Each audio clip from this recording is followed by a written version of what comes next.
Hello, Happy New Year. My name is George and welcome to my room in Bristol in the United Kingdom. I made it back home safely and I've been planning for a new year using Taoist principles, and I thought today we could explore some of the ideas together. The Taoists are a group of ancient Chinese philosophers that studied nature, and they came up with a really powerful set of guidelines to live a more joyful, peaceful, prosperous life, living a long time, all these good, inspiring things. And despite all of this being done thousands of years ago, they very much still have relevance to our lives today. So I hope you find some of these ideas helpful. We're going to go through a framework to try and plan our years. I'll give you a tip at the end about how to get even deeper with the framework, and then just some final closing statements. So I'm going to walk over to the park and let's get into it. Right, before we get into anything, it would be worth exploring whether or not setting goals is a good idea in the first place. Because we do live in this hyper-productive world where there's so many self-development books and YouTube channels, and everyone's setting goals to try and improve themselves, but it's not a game that you can win because there's always someone with a better body and the better brain, and so you feel pain. The Taoists, they base their philosophy on nature, and if we look at nature, there isn't someone with a clipboard somewhere doing year planning and deciding, all right, this tree is going to be this big and the colour of the grass is going to be that colour. No, it just all happens by itself, right? And since we are one manifestation of nature, we work the same way. Our bodies, all this crazy complexity that keeps us alive just happens by itself without any goals being set. Take my fingernails, like how do the end of my fingers know to have nails in them? Magic stuff. But you see, our problems arise because we've got these great big fabulous brains. We've become so self-aware of ourselves that we get in our own way. We start worrying and deciding that we need to plan and set goals so that we can feel like complete human beings. Somehow we've got this idea that we may not be good enough or that we may be insufficient in some way. You know, setting goals, it can motivate us to do stuff, but it also reinforces this separation between who we think we should be and who we feel we are now. Which is a bit of a weird way of going about life because, yeah, life throws us quite a lot of challenges. It is hard enough as it is, let alone the additional pain of us not accepting who we are and not feeling good enough. It's not actually necessary. So this isn't to say that we shouldn't do anything and not grow. I mean, growth is a part of nature. Look at this magnificent tree. It's what, 200, 300 years old? And if we look at the saplings who are much smaller, it's not like they look at this mighty tree and cry and think, why is he so strong and I'm so weak and feeble? No, they are perfect in every stage of their development. Growth is a part of their nature. And so we can be the same. You know, we haven't got these big brains not to use them. We can plan and we can think and we can set goals, but so long as we have the right attitude, first of all, accepting who we are, even our flaws, and understanding that's where we are now. Secondly, setting intentions to do things with our lives that are true to who we are and our nature, rather than who we think we should be and what society tells us we should be. And then finally, not being attached to the outcomes, like being okay if the goal isn't achieved this year. If we beat ourselves up for not feeling good enough, then we've missed the first point, that we are miracles of nature and we are fundamentally okay.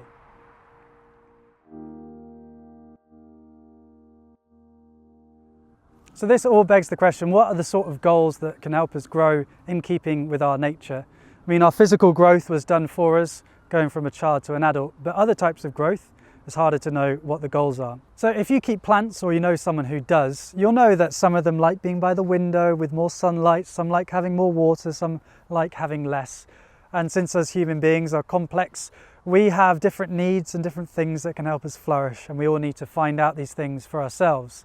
But there are frameworks that can help us find out what these things are for us. And the Taoists, their conception of how a human being works is actually very helpful in this situation. So here's the framework that you could use for planning your year and the things you want to do. So there's your body, in Chinese your shen, and there's your qi energy. Then there is your xin, your heart, mind. In Chinese this is one thing, the heart and mind aren't separate. And then there is your spirit, your shen. So I'll share with you for each of these areas some of the things that I'll be doing. Hopefully it'll give you some ideas for yourself, and then we'll talk a bit later about how to get even deeper with this framework. So starting with the body, we all know that if we are healthy, we can be strong and active for many years, and it's fun to look after our bodies. So what can you do this year to strengthen your body? Exercise, food. For me with food, I'm going to try intermittent fasting. That is basically eating when you're hungry. So if I'm not hungry in the morning, I'm not going to have breakfast. That's in keeping with how the Taoists eat. They sometimes only have 2 meals a day. Then there's your Qi energy. Now, I want to tell you a story about my energy, and in my past job, I was working ridiculous hours. I wasn't sleeping well, I wasn't doing exercise, and I was eating junk food. And I had the cheek to ask my body, why do you not have any energy? I'd beat myself up for not being more resilient. But then I read something that really transformed how I thought about my energy. And that is, you don't have energy, you do things that give you energy. It's not like we have this bank balance of energy that we use in the day and then it comes back the next day. No, the things that we do generate energy that we can then use. And so think about your energy this year: sleep, eating food, and then there's more specific practices. There's Qigong, which is the Chinese energy practice. And here's a simple one, which I do. If I do an hour of work, I will do 10 breaths like this. So this is a form of moving meditation. So as I breathe in and out, I'll do that 10 times and feel rejuvenated. It does seem that tranquility is an important thing for our energy. Having regular breaks, having some quiet, some space can actually make you more productive and happier and stronger with more energy. And then getting the energy from around us. There is abundant energy coming from the sun and in our planet, and so we can tap into that. So here's a fun idea. For the next sunrise, why don't you just go see a sunrise and do this and just feel yourself absorbing it. Yes, it's a bit silly, but I'm sure you'll have a lot of fun with it. You could put that into your diary once a month or once a fortnight. Or, you can come to a park. I would maybe take my shoes and socks off if it was a bit warmer, but otherwise get on some natural surface, feeling grounded to the floor, grounded like a tree. And then we can imagine us bringing the earthly chi up and into us. So as I breathe in and out, I'm imagining being charged up like a battery, connecting with the abundant energy of the earth.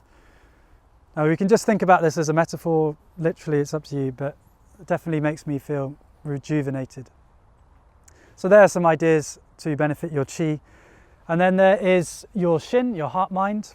So this is where you could do your work goals, your contribution goals to your community or to the planet, things that you use your mind. And then there's also emotions. I watched a great film, the one about Mr. Rogers with Tom Hanks. Recommend it if you haven't watched it. And in the film, Mrs. Rogers talks about how Mr. Rogers, he has a bit of a temper. And he has practices to help him stay calm and stay Mr. Rogers-esque. And so Mr. Rogers prays at night to many different children and different people, and also every day swims 20 lengths in a swimming pool.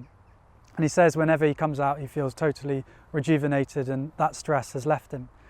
And now I'm back in Britain, COVID Britain, and trying to restart my life. I'm feeling more stressed than I did on the mountain. But having this staff, which I bought here from a Kung Fu shop, is really fun because if I've got any tension, I can just pretend that I'm bashing someone in the head. And if I do 10 minutes of this, then I feel rejuvenated. And it is just a really fun thing to do. So it doesn't have to be the staff, but if there's anything you want to do, which can just be a practice for you to help process your emotions, because anger and anxiety and frustration, these are all very normal human emotions, but we can do things to help us process that. And thinking about that could be on your plan. Okay, and then let's do the spirit finally. So what can you do this year to nourish your spirit, to grow spiritually?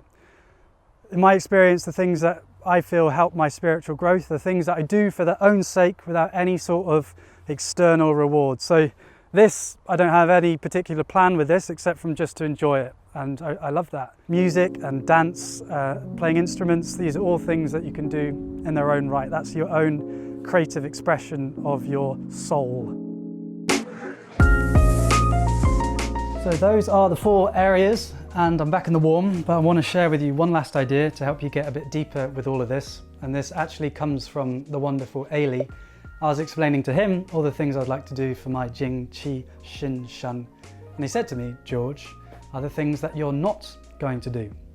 If you've read any Taoist philosophy, you would have heard of the idea called Wu Wei, translates literally as non-action. And often when we're planning stuff, we can focus on all the things to do. It's like in the Yin Yang, so the Yang is the active, the activities, but we often miss the Yin, the emptiness, the space, the non-action. So quite an interesting idea is for all of the 4 areas is to think about the Yin and the Yang aspects for each one. So we've already talked about for Qi and for the body that rest and sleep, it's not really doing anything, but is really important and powerful. And for the spirit, doing a walk, for example, with no purpose, it's non-action within action. And so that is kind of supporting this yin, which is important for feeling balanced. So some closing thoughts. Any good goal setting session needs a good plan. That's why New Year's resolutions almost always fail, because you set the goal at the start of the year and then you just forget about it. So if you are going to do a planning session, make sure to not just say, I want to be healthier, but you break it down. So how many times are you going to stretch a week? How many times are you going to work out? And then all your other goals, trying to actually have a plan so that you have regular feedback if you're on track.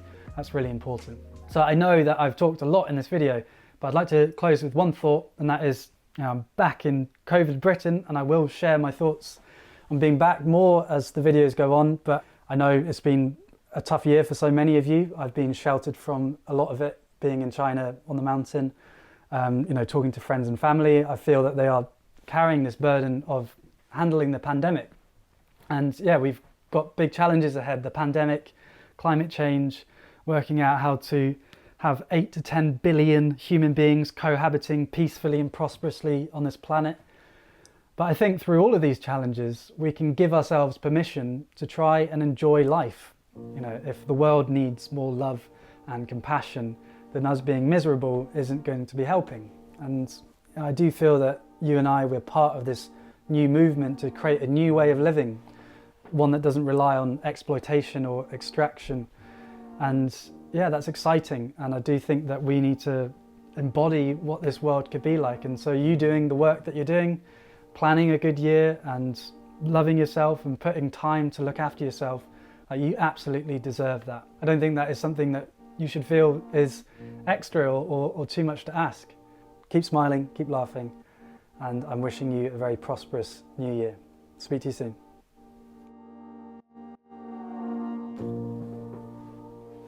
Just a couple of things from me. If you're in Bristol, I'm considering starting some philosophical Qigong outdoor classes, COVID dependent, and also probably will be a month or 2. But if you're interested in that, then there's a sign up link to register your interest. And then in terms of the videos that are coming out, I've got some stored footage from Siberia, which I'll share with you. And then also I'm working on the big summary film of my trip this year called Journey to the East. Master Gu thought we'd play on the words of Journey to the West, one of China's great pieces of literature. So I'm excited to show you that, but that probably will take a couple of months, knowing how fast things are moving. All right, speak to you soon.